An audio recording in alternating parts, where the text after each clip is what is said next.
Look at this place. The mountains look fake, the lakes look edited, a country with spotless streets, highly ranked schools, and a famously stable government. By all conventional metrics, New Zealand operates like a perfectly engineered movie set of a first-world utopia. But right now, an enormous number of people are packing up and leaving. And these aren't tourists heading home. They are actual, native-born New Zealanders abandoning the dream country they grew up in. The people walking away aren't unemployed, and they aren't retirees looking for a change of pace. They are highly productive, highly educated young professionals in their 20s and 30s, the exact demographic that has nothing to lose by starting over somewhere else.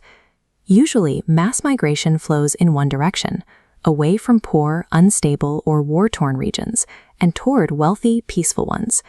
New Zealand is already wealthy and completely at peace, yet it is experiencing a severe outflow of talent. When a nation loses its recent graduates, the damage compounds over decades. New Zealand is bleeding the exact group of people who would have become its senior engineers, its specialized doctors, and the mentors of its next generation.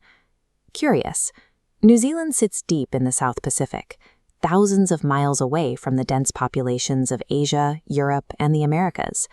It is so far removed from the massive shipping lanes of the Northern Hemisphere that it feels like a bonus map in a video game. That distance creates peace and quiet, but it makes building a modern economy incredibly difficult. The entire population of New Zealand is about 5.3 million people, roughly the same number of people living in just the city of Sydney. Modern economies run on scale. A small population means fewer domestic consumers, a smaller tax base, and a tiny fraction of the corporate infrastructure found elsewhere. You won't find a massive tech hub in Auckland, nor will you find the deep financial markets of London or Singapore. If you are an ambitious professional trying to climb the corporate ladder or specialize in high-end research, you quickly hit a ceiling. The geography that protects the country also acts as a hard cap on its capacity for career growth. Because of that isolation, New Zealand leans on two massive economic pillars to stay wealthy. The first is agriculture. Thanks to its incredibly fertile land and southern hemisphere location, it can grow off-season food for the global market, exporting high-value dairy, meat, and fruit while the north is frozen in winter. It is a massive export engine, but modern farming here is highly automated. The land is so valuable that farm owners invest heavily in top-level equipment and robotics. This requires very little human labor, meaning agriculture produces high profits for the country, but very few actual career paths for young graduates. With limited corporate options and few agricultural jobs, domestic money flows into the second pillar, housing. Buying, selling, renting, and regulating property has consumed a massive portion of the country's economic activity. Homes function less like places to live and more like guaranteed investment vehicles. You might think a country with so much open space would have cheap housing, but building is exceptionally expensive. Importing materials across the ocean costs a premium, the labor pool is small, and strict regulations heavily control what can be built. This combination has created some of the most unaffordable real estate anywhere on the planet. The two industries keeping the nation's balance sheet in the green, agriculture and real estate, are the exact same mechanisms locking young workers out of a livable future. When young people realize homeownership is a fantasy, they start looking across the Tasman Sea. Right next door is Australia. It shares the same language, similar sports, and an almost identical cultural lifestyle. But Australia operates on an entirely different scale. It has deep capital markets fueled by massive iron, coal, and gas exports. There is simply more money circulating in the system, which directly translates to vastly more companies, higher salaries, and specialized industries. Moving to another country usually involves expensive visas and heavy restrictions. Not here. Thanks to a unique legal relationship, New Zealanders can live and work in Australia with virtually zero friction. They don't have to learn a new language or adapt to a foreign culture. It is only a 3-hour flight away. Packing up and leaving doesn't feel like a painful exile from your homeland. It feels like taking a normal promotion in a slightly bigger city. Deliberate pacing. When you remove the cultural barriers, eliminate the legal hurdles, and offer an immediate pay raise just a few hours away, the pure economic incentives win. The top talent simply walks out the door. To keep the economy running and support an aging population, the government does exactly what you would expect.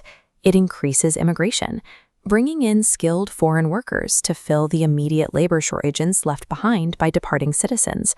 But this creates a bizarre cycle.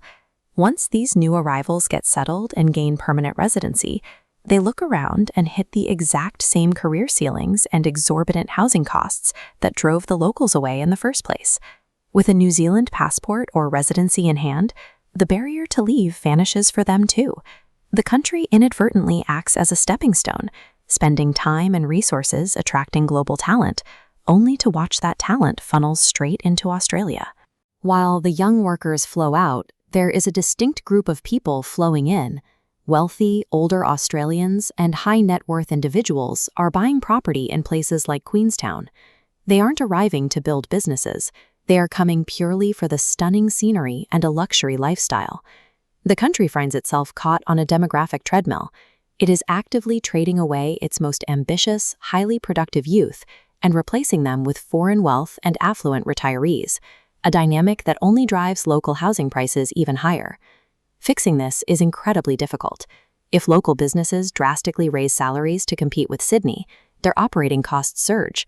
Higher local incomes would then drive the wildly speculative housing market even higher, which simply pushes even more young people out. The cycle feeds itself. New Zealand isn't a failed state, and it isn't collapsing.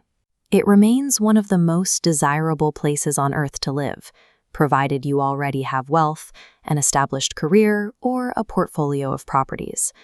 The damage from losing your youth is slow and silent. You can survive population loss, but without a generation hungry to start new ventures and pay into the tax base, a nation quietly hollows out from the inside. Without an economic engine capable of supporting its next generation, New Zealand risks transforming into exactly what its departing youth already fear. Not a functional, growing country, but a luxury waiting room, an overpriced retirement destination, operating perfectly as a beautiful, empty museum.